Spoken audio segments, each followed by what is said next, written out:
Good morning, everyone, and welcome to Homelike's first ever panel discussion on the state of corporate travel in 2021 and beyond.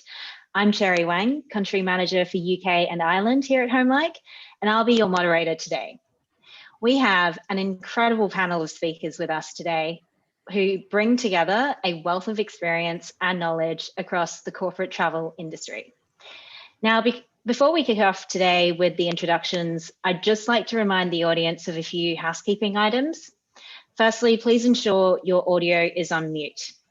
And lastly, any questions you have, please use the chat function throughout the panel discussion, where we will be addressing your questions during our Q&A towards the end of the panel. With that, I'd love to kick off with a quick round of introductions from our panelists today.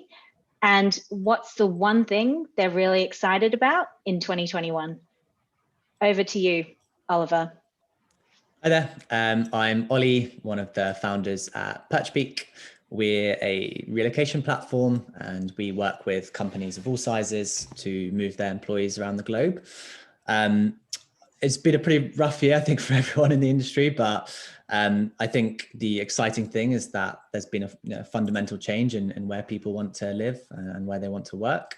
And I think that has really sort of exciting implications for the industry. Hi, I'm Jonathan. I'm Head of Business Development for KAYAK for Business. I started off in property law and consulting and thought that was too much money and stability. So I went into travel tech, mainly in flights and trains. Since joining KAYAK, I've been in engineering, commercial, corporate strategy, marketing as a country manager. So now going back into business development.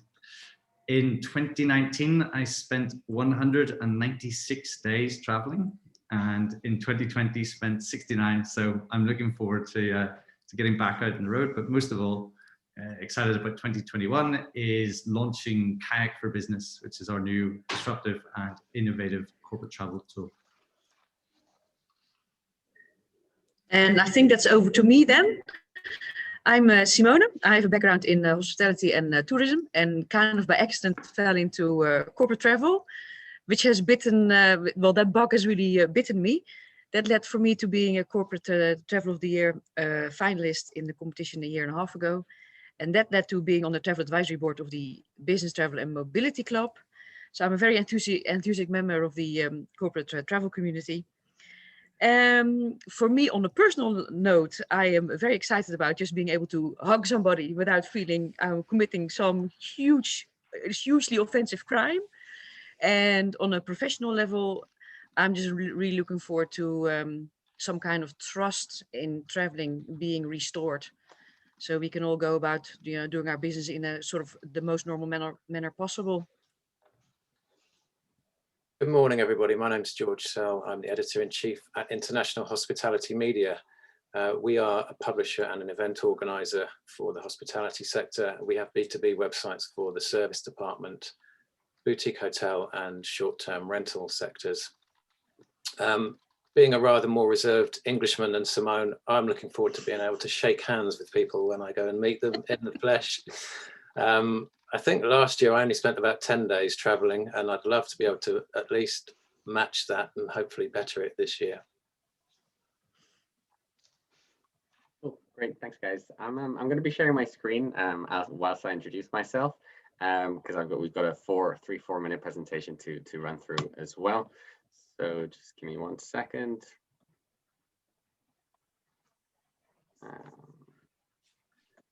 Okay. So I'm hopefully you guys can shortly see my screen coming up, but I'm Marc Beerhorst. I'm the Chief Commercial Officer at Homelike. We're super excited to be hosting this panel, and we've got some great people on board, and hopefully a very interesting conversation. As a Chief Commercial Officer, my role spans two main things. One, I oversee our international markets, so all markets outside of Germany, as well as all of our B2B activities at Homelike. So briefly, kind of 2 or 3 minutes on ourselves and maybe setting the scene here for our panel before we go on to the conversation.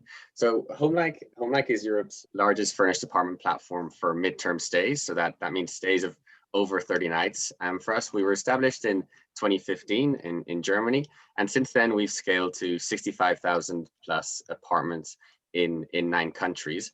One of the key things that we do is we serve kind of a vast amount of B2B clients who are, judging by an NPS of 35 plus, quite happy with our service in most cases. And we've managed to book more than 2 million nights since our founding. So as you can see, Homelike is in a position of where we kind of serve business travel needs as well as the broader travel market. And I think we can hopefully bring some fresh perspectives to this panel as well. So quickly touch base on 3 main lessons that we learned in 2020 throughout this COVID pandemic and how we saw it reflected in our data. So lesson learned number 1 that we want to talk about is this shift towards longer term stays. And so 2 anecdotes here, 2 data points here. One, tenants demanded significantly longer term stays throughout the pandemic. What you see on the graph here on the right is the percentage change in kind of length of stays in a given quarter in 2020 versus 2019. So in Q2, the depth of the crisis, the length of stays in 2020 were 22% higher than what they had been in 2019. That kind of decreases a little bit as 2020 progressed, but it's still significantly higher than what it was throughout all of 2019. This was how tenants were reacting. We saw that suppliers followed. And what that meant for us, we were able to increase our supply base by 1.4x throughout 2020 as a lot of short stay providers moved to mid stay. So something that was, from our perspective, beneficial, but kind of indicating a broader trend within the travel sector. Our second lesson learned that we think is interesting is customers demanded increased flexibility. This is something that has been spoken about a lot within the context of flights and hotels and everything, and we saw exactly the same thing. So tenants booked many more last minute apartments throughout 2020 than pre-pandemic. What you see on the graph here on the right is the percentage of bookings with move-ins in less than 10 days. So a very short lead time is what you see. And in 2019, we were hovering at around 25 to 30% of our bookings with such short lead times. And that continuously increased throughout 2020, now at about 35, 40%. The second data point here is one on flexible cancellation policies. So tenants were demanding this more and more. Landlords were willing to respond, and we saw a significant increase in the number of properties on flexible cancellation policies on our platform from 25% pre-pandemic to 40% right now. The third lesson learned that we want to call out is a kind of a big trend of an acceleration of digitization. And we saw this in 2 main ways. The first is this concept of instant booking on our platform. So instant booking means a tenant goes into our platform and books an apartment immediately. So it's a good proxy for how kind of digitally enabled or the tenant is. And we saw a significant growth in the number of instant bookings in the past 3 or 4 quarters, as you can see here in the graph on the top right. Another interesting anecdote or data point here is the shift in B2B clients that we saw. So we saw that the share of our B2B GMV or revenue that went to tech organizations and digital companies increased dramatically throughout the pandemic versus the numbers pre that. So those were the kind of 3 main lessons learned from 2020. And now, just as a conduit maybe to the rest of the conversation, a quick slide on how we are looking at 2021 and maybe the longer term or structural changes that we see from a business travel perspective. And I'll end with what I'm excited about as well, because I forgot to mention that at the start. So 2021, in our perspective, is likely to still be a year filled with uncertainty. So it can, we think we need a continued focus on flexibility, digitization, and safety, and very, very crucial here. I think the key challenge facing most companies in the travel sector is how to be nimble and perform well in 2021, whilst laying down solid foundations and planning for this kind of new steady state that will emerge. So a lot of that will kind of lead us to this long-term or structural changes. And we kind of see 4 key structural trends within our section of things, but maybe also more broadly. One is digitization. We've spoken about that, and that's likely to continue. The second is flexibility. So travelers demanding more flexibility. A third is a blurring of business and leisure travel. We see that in our data, and it's a sentiment shared by a lot of people. And the fourth is this increase in remote work. I think just to kind of end on what I'm excited about, I think one of the opportunities that we have as companies working in this business travel sector is that there will be some redefinition of the value of business travel, or why it's carried out. And I think finding out exactly how your company fits within that slight redefinition is going to be a very kind of challenging and an exciting opportunity, and that's probably what I would end on. So thanks, guys, and onto the panel. Great, thanks, Mark. I couldn't agree more there in terms of what you mentioned about companies being nimble as well, and having to lay the foundations on for the long term. I think some common themes around what was mentioned as to what we're looking forward to in 2021. This notion of being able to travel for work again, Jonathan, I'm sure you have a lot of miles racked up that are waiting to be used, and also hoping that both trust and confidence can be restored again before corporate travel can really start again.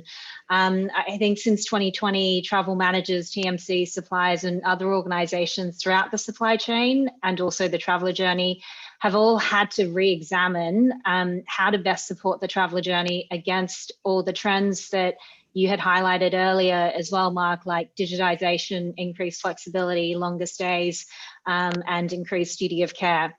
And so now, without further ado, maybe we'll kind of kick off with the panel discussion. And Jonathan, I'd like to first ask you, what is the current state of the corporate travel industry right now?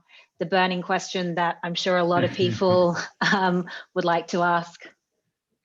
Yeah, well, look, let's look at the bigger picture first of all. We're seeing new strains of the virus. That's happening. That's normal.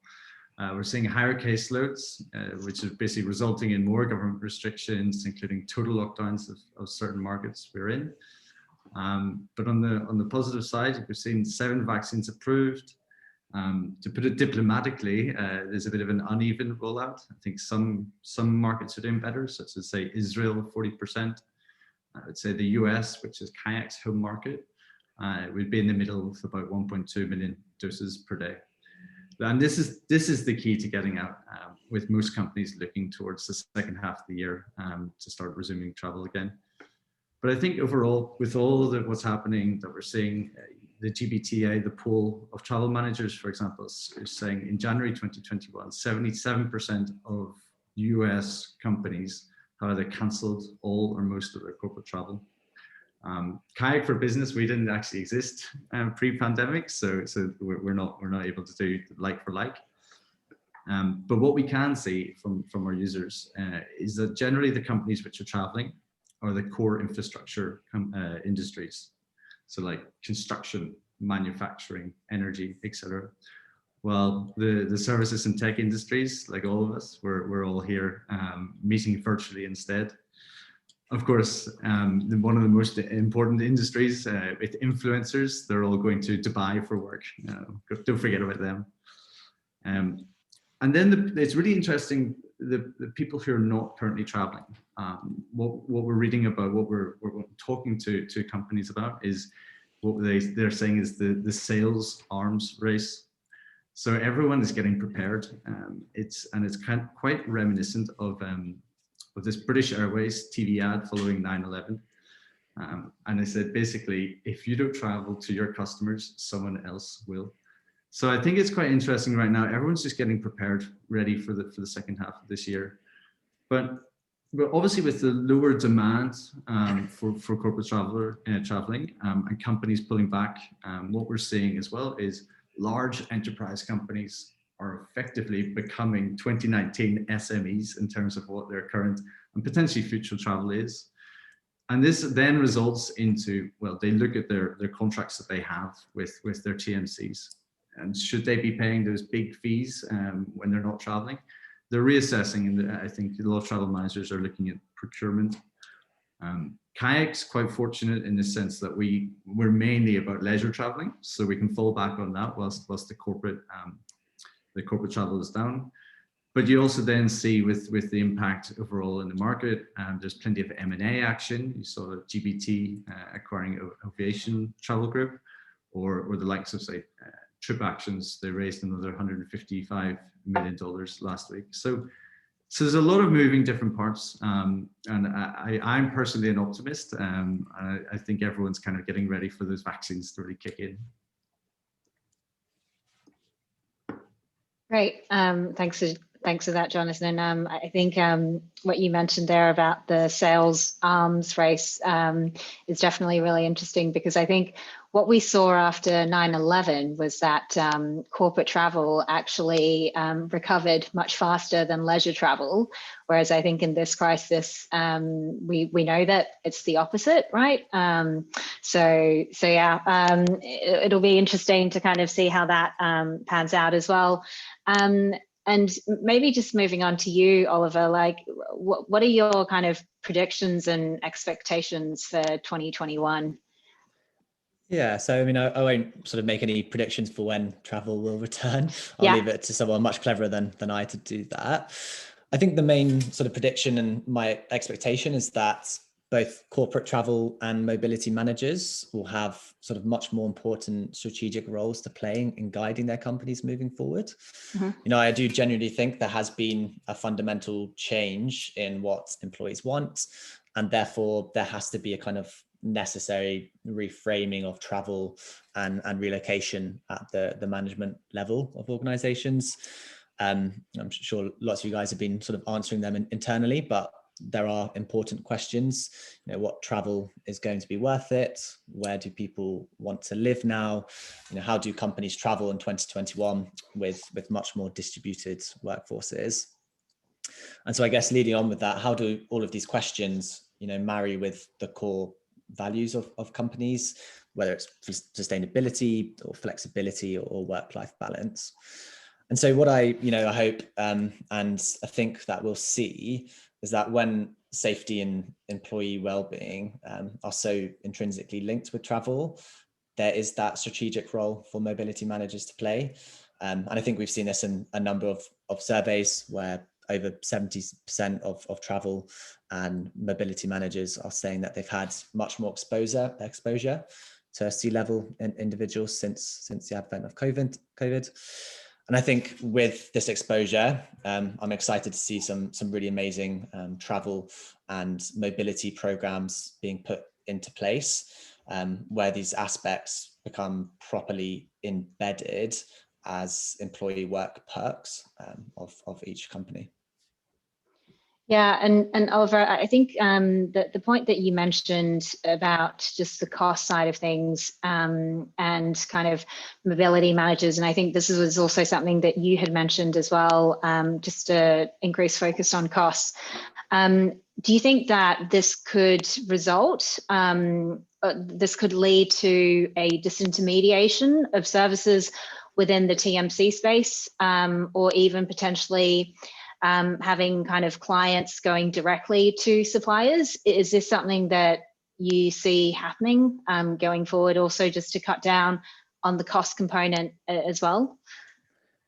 Potentially, but I guess the flip side of that is, you know, the duty of care towards employees is so important now, and it's crucial that for all accommodation providers, for instance, that there aren't any mistakes or exposure to anything sort of potentially dangerous. So difficult to say. I think it will depend on the type of employee and the type of move or business trip, whether it's a business need or whether it's driven by the employee themselves.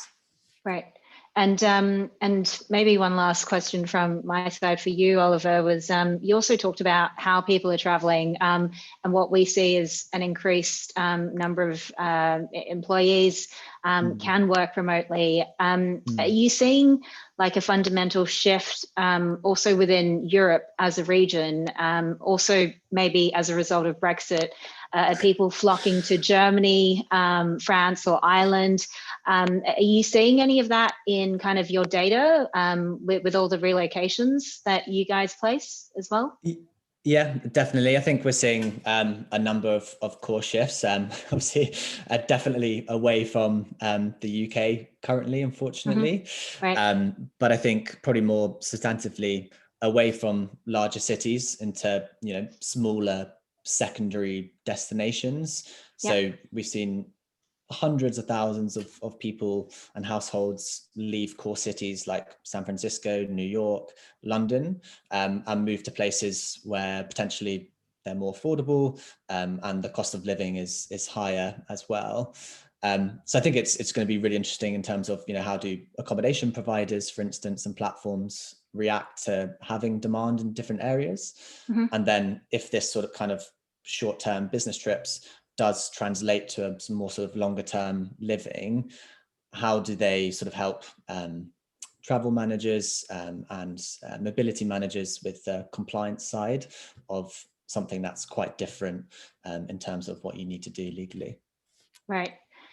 Sorry, George, I don't know if you wanted to also mention something here as well. I think actually we may well see a whole new demographic for short-term business accommodation. This trend that we're seeing of people actually moving their primary residence from cities to be in more rural locations, because they can get more house for their money, they can change their lifestyles, and they've realized that they can effectively work from home. But these people are still going to need to be in the office at some point. So I can see people who would normally have spent 5 days a week commuting from a suburban location into a city, actually living much further away from their main office, but spending 2 or 3 nights in that city and needing to rent accommodation there. So, while the overall picture is going to struggle, there will be new entrants to the market, I think. People looking for stays who previously weren't in the market at all. I also think, going back to one of the earlier points, it's tempting to assume that all corporate travel is white collar, but it isn't. There's, as was alluded to earlier, there's construction, there's infrastructure. I've been speaking to some accommodation providers who, throughout this, have managed to keep occupancy rates of 60 to 70% from some quite interesting areas. I mean, obviously the NHS here in the UK has been one big source of demand, but also TV and film production industries, they haven't really stopped since they resumed after the first lockdown. So there is demand there, but you have to be quite nimble and quite clever to look where to find it. And it's not from the typical sources. The big corporates are really not traveling, and I don't see that changing anytime soon. Yeah, and George, just what you were mentioning about the construction workers, like people in infrastructure, do you see that more as they're more kind of Monday to Friday stays, right? As opposed to the whole week? I think it's a mix. I think some are, but I think some, I mean, it depends which market you're in, but I think some, some people are working a long way from home. I mean, in the US, for example, the extended stay hotel market has done incredibly well throughout all this. Yeah. And a lot of that has been from construction and infrastructure work. And, that might be somebody from the Midwest who's working in California or the South. There's a lot of mobility going on there.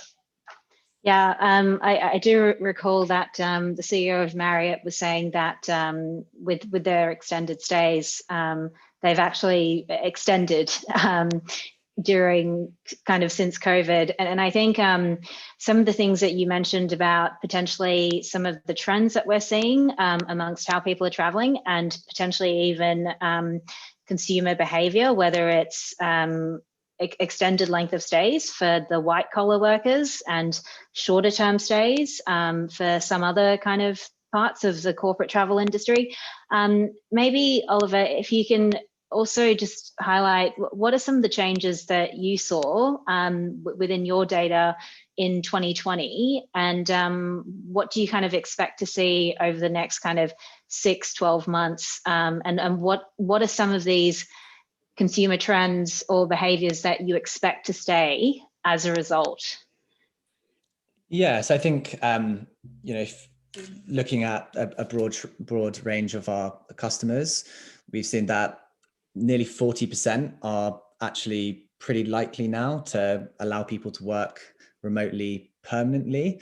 Obviously, that brings in a whole host of different issues, and as George said, different opportunities as well. So that'll be a really interesting one to look at. And then I think it'll be, if that is permissible now, how do they ensure that people are safe and happy in those locations?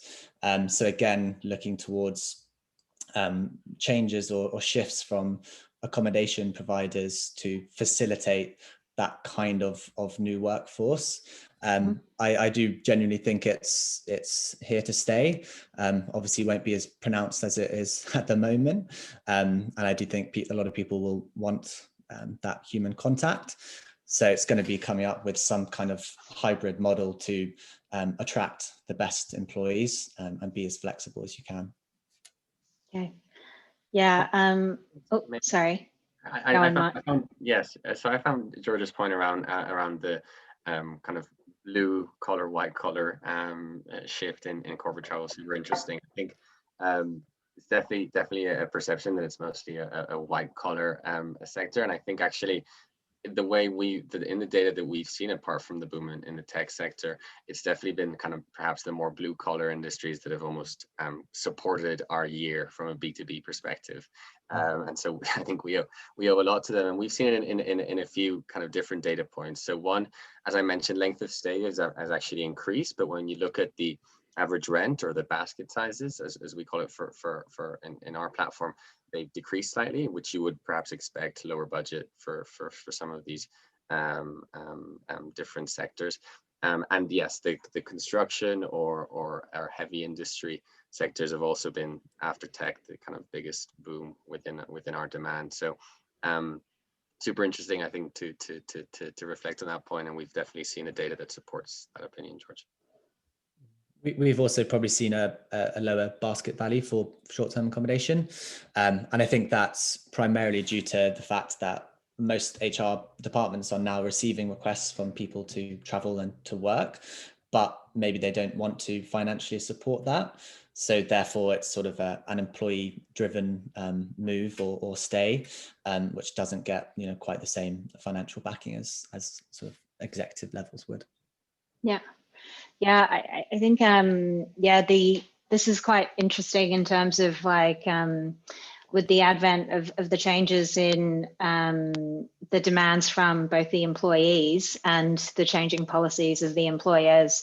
How, maybe this is probably a question for you, Simone, what has this meant in terms of the changes in consumer behavior on corporate travel, and how are companies responding, whether it's in, allowing certain types of accommodation models, duty of care? Can you maybe just share some light on that? I just wanted to, before I do that, I just wanted to respond to something that Oliver just said. I have, here in Holland, there have been companies that have really had to send out their engineers to certain parts of the world, and where companies have offered bonuses to people to actually go to a part of the world where they may have to, I don't know, quarantine in a hotel for 10 or 14 days.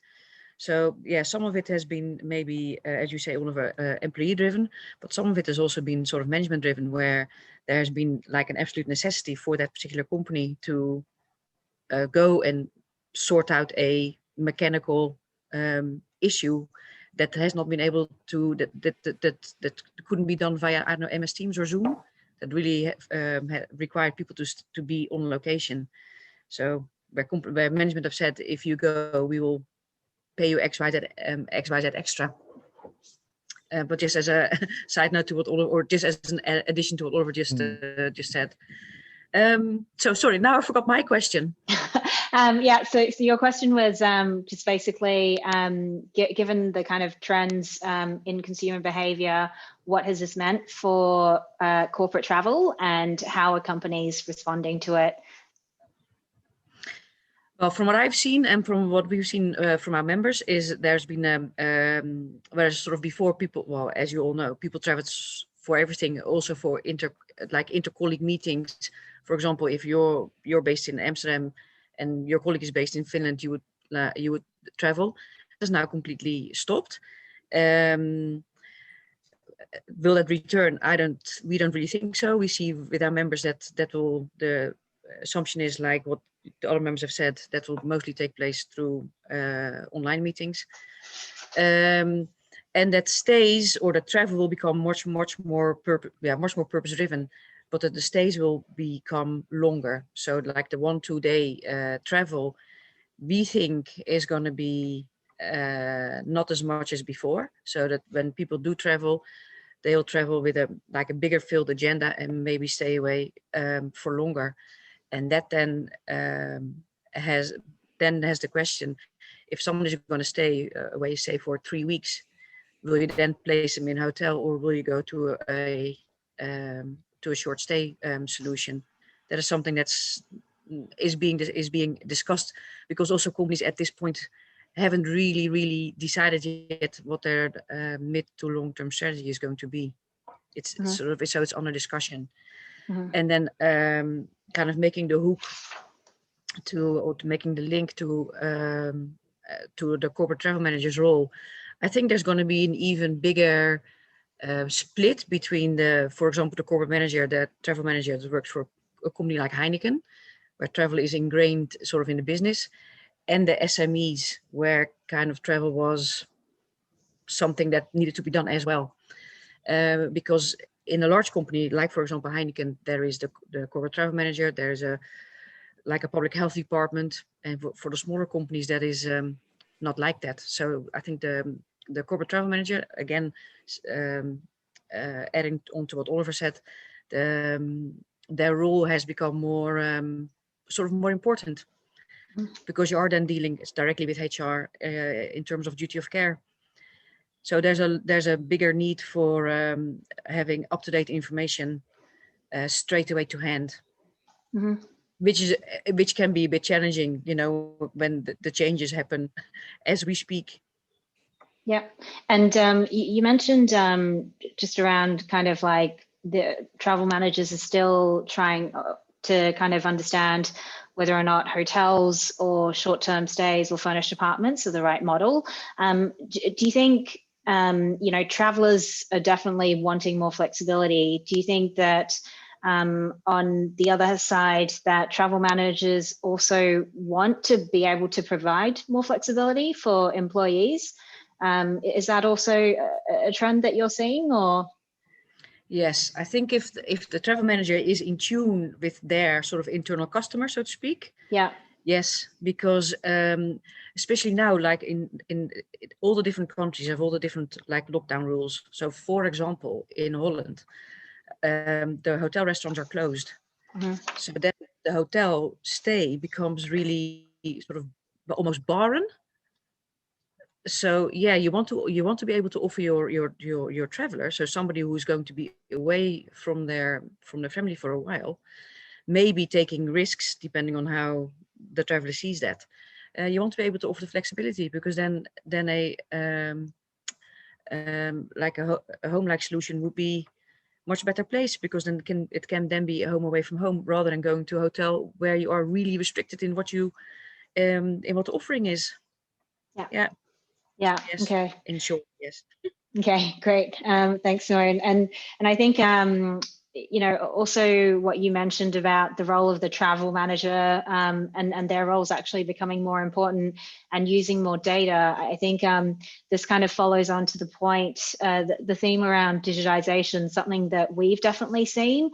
Like a lot of organizations have actually had to form or strengthen their business intelligence departments to, pull more data, analyze more data as well. Within the accommodation space, we've seen the increase of adoption in contactless check-in, which is almost anti-hospitality in a way. And so maybe George, just from an accommodation point of view, how have you seen the industry adapt to digitization and the adoption of new technological solutions? Is there a resistance to adoption, or have they had to do it basically because of what's happening? Yeah, it's been a necessity really, and Yeah. it's based around what you mentioned, which is as much contactless processes as possible. So check-in, check-out, booking, keyless entry, doing away with physical products that people need to touch, like menus and guides and stuff. They're all going online in apps.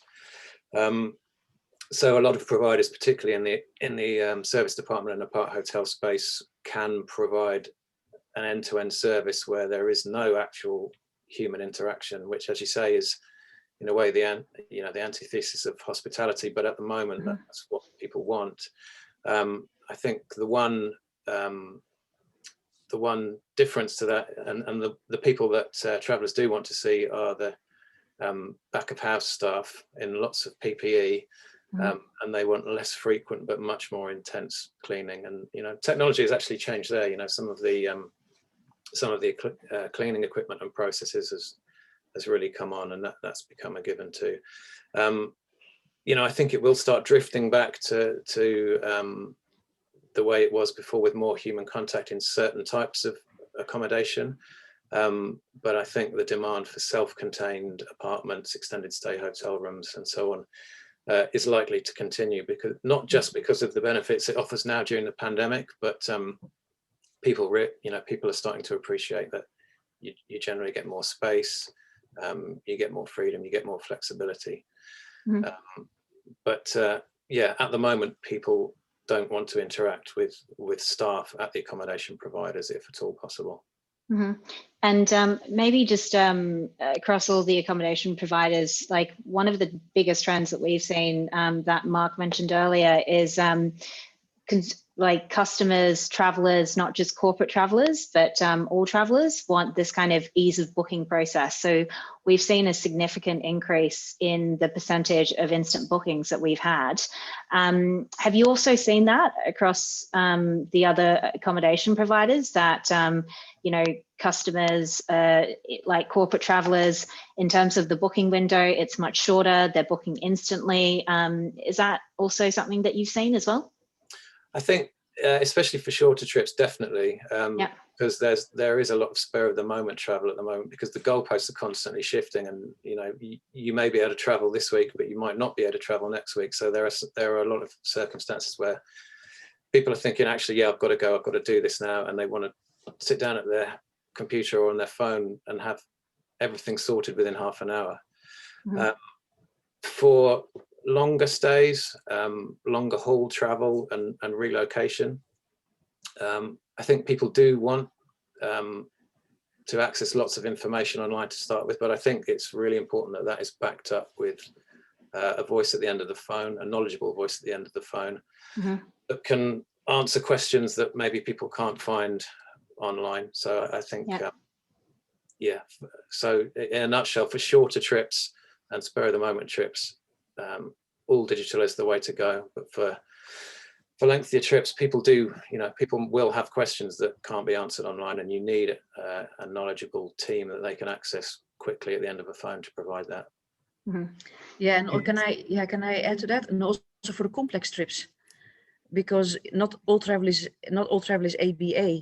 There's also multiple destination travel, and that is really difficult at the moment to sort out online when people travel on us. From a relocation perspective as well, the number one thing like we would prioritize now in terms of booking accommodation for a short period of time is that kind of flexibility, whether it's digital preferably, or if not, that's still fine. Just because, as George said, the goalposts are constantly moving, and a good proportion of moves will be delayed or moved to a different time.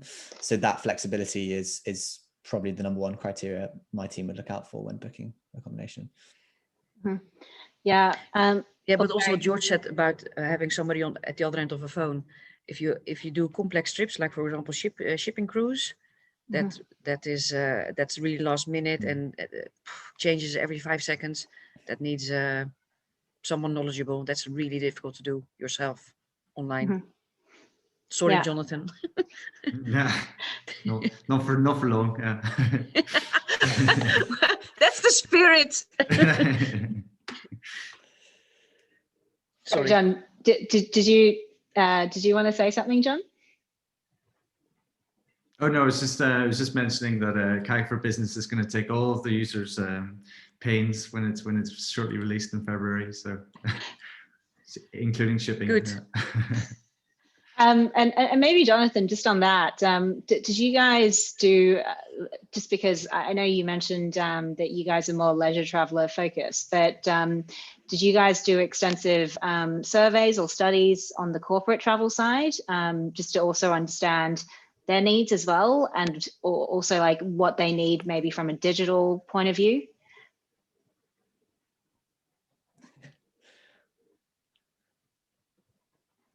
We might have lost him. Okay, right. Okay. Okay, that's fine. So we can get back to Jonathan in a bit once he's back, once he's unfrozen. But maybe this is a question for kind of everyone in the panel. How can OTAs or agencies better serve industry needs? I don't know, Simone, Oliver, George, I don't know if you guys want to kick it off, either three of you. Well, I think for me, I'm going to give the traditional answer. And I think because there's a lot of really fantastic technology out there. There really is. It's amazing. But if you want to have it all integrated into one spot, because your traveler is not going to want 20 apps on their phone, that remains an obstacle. I know that Jonathan is going to sort it out, but at the moment it remains an obstacle, especially now that the news and the updates are changing all the time.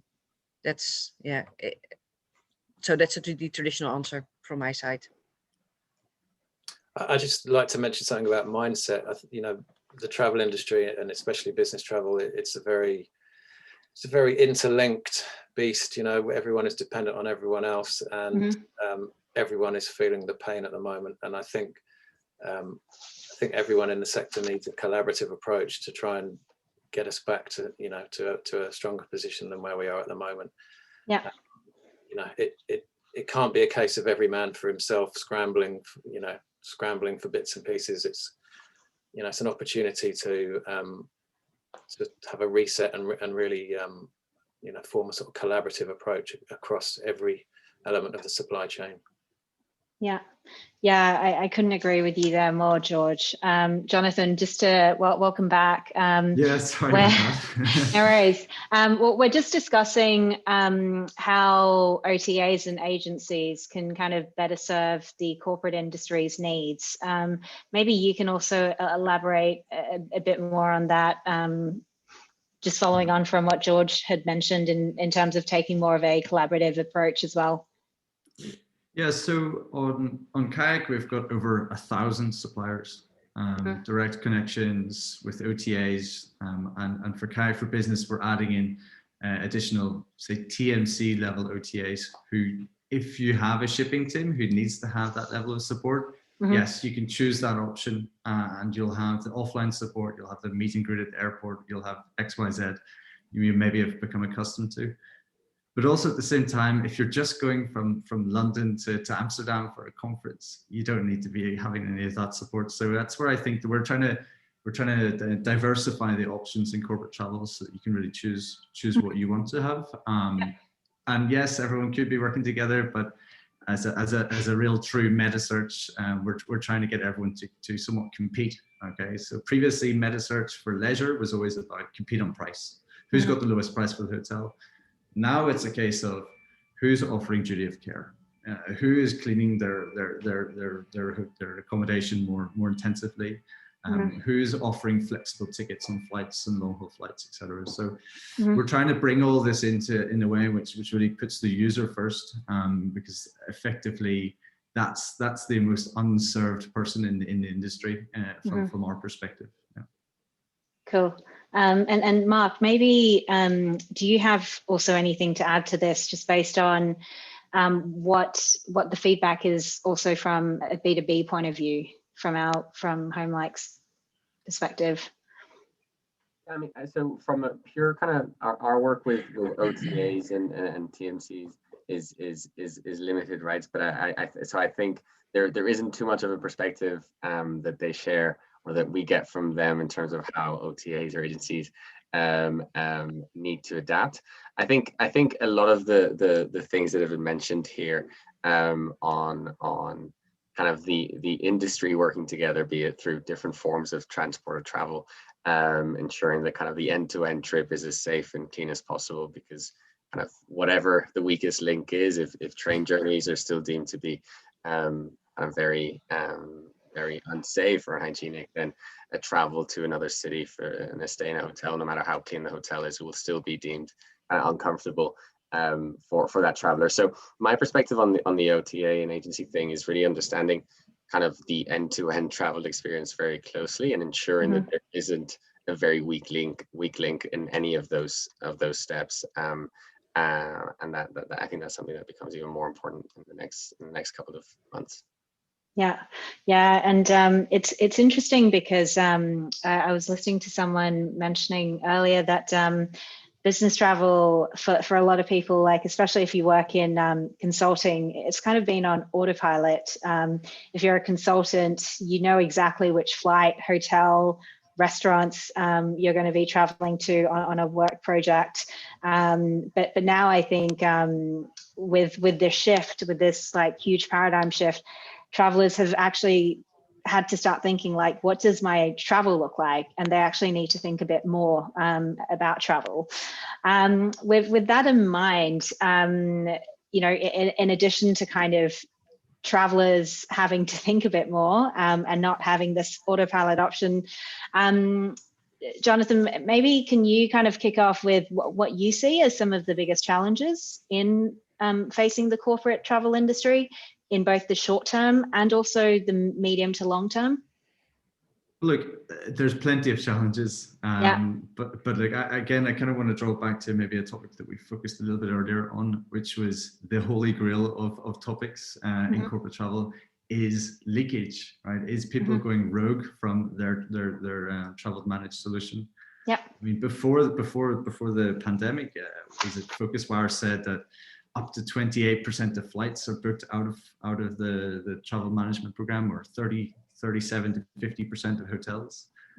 So we ask ourselves, well, this has become extremely important now, because you need to know exactly where everyone is. The duty of care aspect, George, you raised earlier on, sorry, Oliver, that travel managers and companies, especially with liability laws, etc., they need to know where the people are going. And as I mentioned earlier on, even with limited inventory, the bad user experience, very little innovation.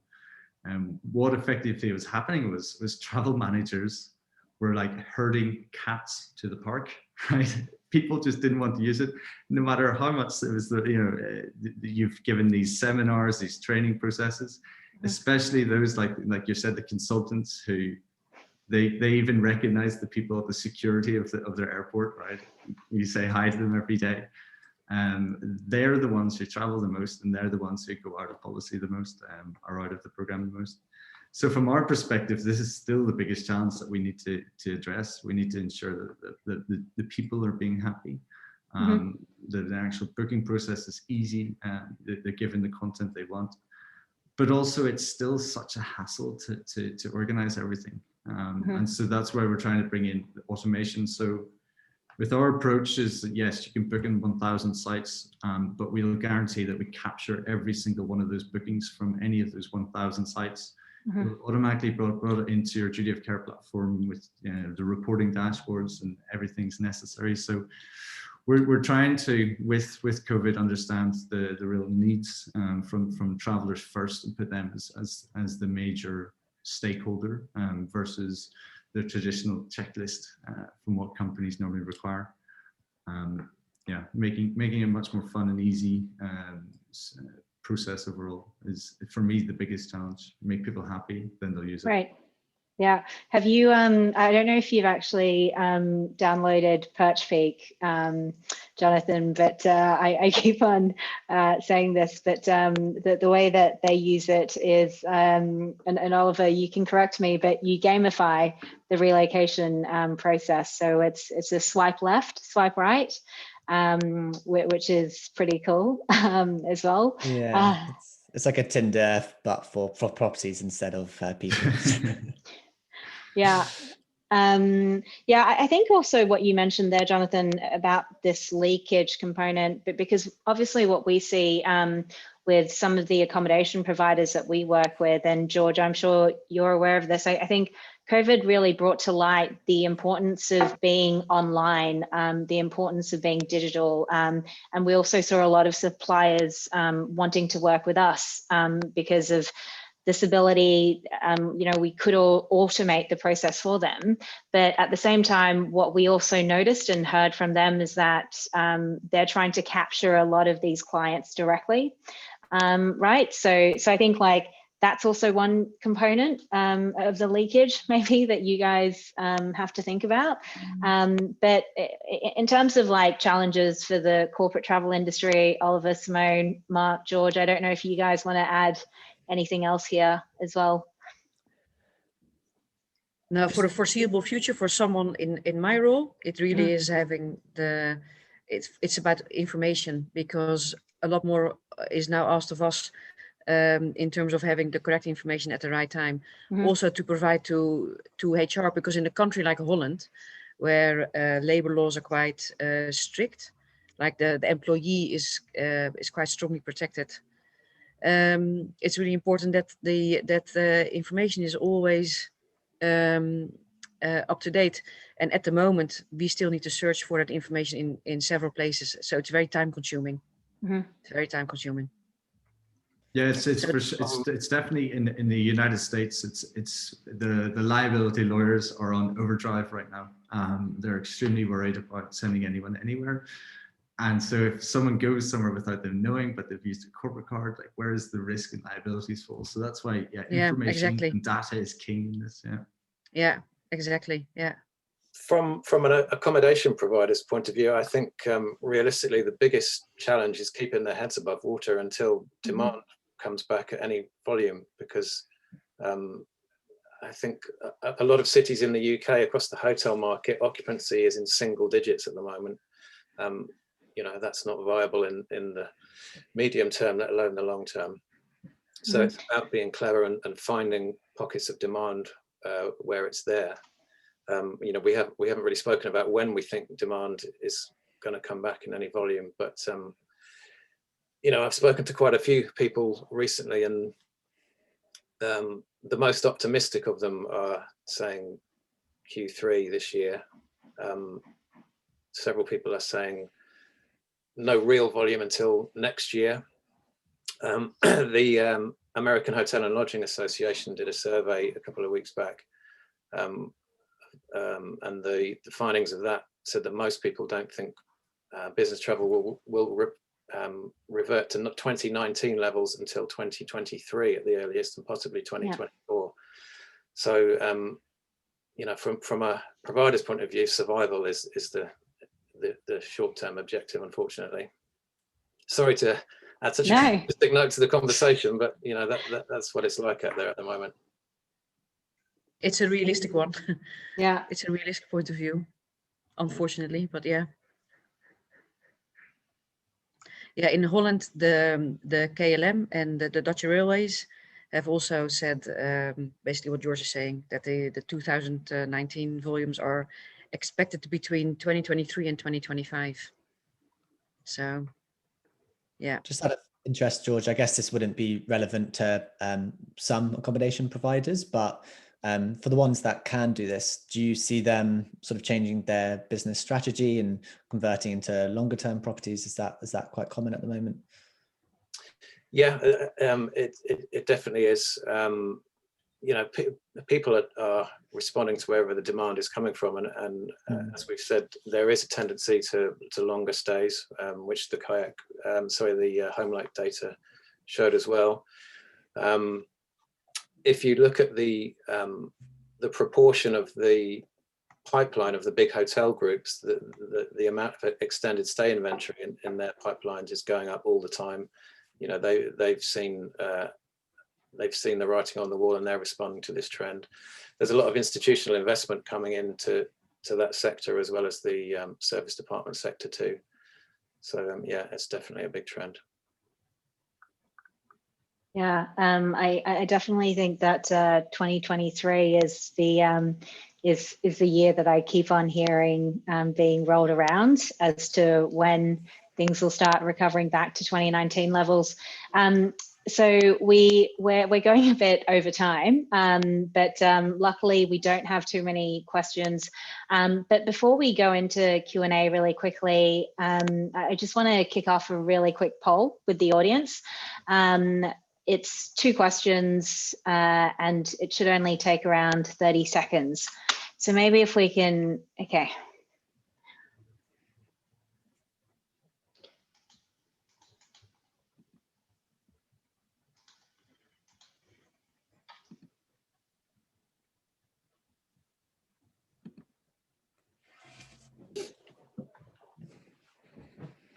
Great. I think everyone should have completed the poll by now. Maybe if we can just display the poll results really quickly. Let's just see if we can. Okay, so I think what isn't surprising is that you know, 70 nearly majority are unlikely or highly unlikely to be traveling, at least for the first half of this year. And I think what's surprising, well, actually, there is, to kind of end this on a better note, 50% actually think corporate travel within Europe is going to be better or worse than 2020. I think one of the things I forgot to mention before we did the poll was this is what I mean by this question is in terms of both numbers and volume. So hopefully you answer that with that in mind. But only 14% thinks it's going to be worse. So and 38% thinks it's going to be the same. So overall, the market is, for this year at least, is not looking as bad as we had thought. At least it's not going to kind of get worse. The one question that we had from Liam was, how do you see permission to travel or pre-travel assessment becoming a feature of future travel? Can I answer that from my perspective? Yeah. Yeah, I think huge, because it's going to be huge. Huge is going to be a big part. I think previously, again, I can only speak for Holland. I cannot speak for the Irish or the English or the Americans. We had quite a large amount of autonomy in decision making. So if people felt it was necessary for them to speak to their colleague in wherever, they would just go, and it wouldn't necessarily need any permission. Now, because of the duty of care and the labor laws and the liability laws, so it's not necessarily the cost that's going to be looked at. It's going to be the reasons why you need to go somewhere and for how long. And when you're there, will you then need to do several trips, I don't know, on the same continent? So yeah, I think the pre-permission, not necessarily permission, but pre-decision. I think there's going to be a large group of people involved in making the decision whether somebody's going to travel or not. I think another interesting aspect will be the vaccine passports, right? So will there be 2 speeds for different people? Is that unfair in the company? Should companies even be considering that? So that's going to be an interesting factor for the rest of this year. Great. And a few more questions now coming through. So thanks both Simone and Jonathan. Maybe this is more of a question for you, Marc. With the increased length of stays of 3 months or more, is Homelike looking at integrating or offering compliance such as security deposit with government-backed schemes, referencing, signing of contracts, and also potentially rent collection? Yeah, I mean, so I mean, not all of those on that list, but we are definitely looking at kind of doing finding ways to ensure against the need for deposit payments, for deposit collections, both protecting I think landlords and making the experience much more simple for tenants. So the deposit piece is one of the big issues that we want to solve throughout the next couple of months. Rent collection is also through insurance or different policies that we're looking at. So those are 2 of the big areas for us, and I think these were areas of ours pre-COVID. If anything, digitization and the importance of this is spurred it on a bit quicker, but it was something that was very, very important for us already before the past couple of months. But an area that we're definitely looking into. Great, thanks, Marc. And then there was another question. Also, is does Homelike also represent apart hotels, or is it just standalone apartments that you market? I don't know if you want to answer that, Marc, or I can. I'll let you do it. I'll let you answer that one, Sherry. Okay, fine. Yes, so Homelike, we do represent suppliers or landlords across the board, including apart hotels, service departments, extended stay hotels, and also individual property owners as well. So we've just gone a bit over time. We're now 2 minutes over time, but I think it was a really interesting discussion today. I've definitely learnt a lot as well. And you know, to end just on a positive note, I think overall the message is that you know, corporate travel is you know, there is activity going on in the corporate travel industry, but it might just take some time before we actually start to see the full recovery back to 2019 levels. I think there's a few things that we need to restore, especially including kind of trust and safety. A lot of challenges which also bring opportunities. You mentioned leakage, Jonathan, but I think then there's the opportunity for digitization, including the automation piece, right, which we're seeing all across the board. And also for me, I know that if I'm out of a job and I need to find a new kind of job, I might just have to either become a lawyer or travel manager, where they're actually hiring. So Or construction worker. Or a construction worker, exactly. Or someone in the entertainment industry, George.